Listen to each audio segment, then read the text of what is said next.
Hi everyone, నా పేరు Pawan. So మన మార్చ్ 8 రోజు శివరాత్రి రోజు ఎన్బికే 109 గ్లిమ్స్ రిలీజ్ అయింది. దీని గురించి మనం వీడియో కూడా చేసుకున్నాం. అయితే ఆ రోజు నుంచి అక్కడ ఇండస్ట్రీలో కానీ ఇక్కడ బాలయ్య బాబు ఫ్యాన్స్లో కానీ ఈ సినిమా డెఫినెట్గా పెద్ద బ్లాక్ బస్టర్ అవుతానే ఒక నమ్మకంతోనే హోప్స్ పెంచుకుంటున్నారు. దానికి బేసిక్గా 2 కారణాలు. ఒకటి మన Balayya Babu and mass following and action. Balayya Babu ఇప్పుడు కేవలం మాస్ ఆడియన్స్కి మాత్రమే కాదు, బీసీ సెంటర్లోనే కాదు, ఆఫ్టర్ అన్స్టాపబుల్ బాలయ్య బాబు ఇప్పుడు అందరి హీరో. ఏ సెంటర్ కానీ BC center, all centers Balayya Babu పెద్ద హీరో, మాస్ హీరో.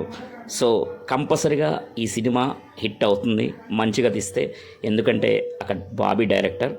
సో పెద్ద హీరోల్ని తను డీల్ చేసే విధానం కొంచెం డిఫరెంట్గా ఉంటుంది. కంపల్సరిగా ఒక ఎనర్జీ అయితే చూపిస్తాడు. సో కాబట్టి ఈ సినిమాతో కూడా మనకి మంచి హిట్ ఇస్తాడని అనిపిస్తుంది కంపల్సరీగా.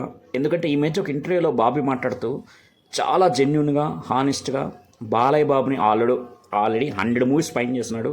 సో బాలయ్య బాబుని ఎలా చూపించాలో దానికైతే చాలా వర్క్ చేశాను. ఆల్మోస్ట్ 8 months వర్క్ చేశాను.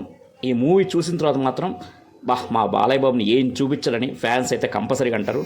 అంత వర్క్ చేశానని చెప్పాడు. అదే నమ్మకం. ఫైనల్లీ జై బాలయ్య. Thank you. బాయ్.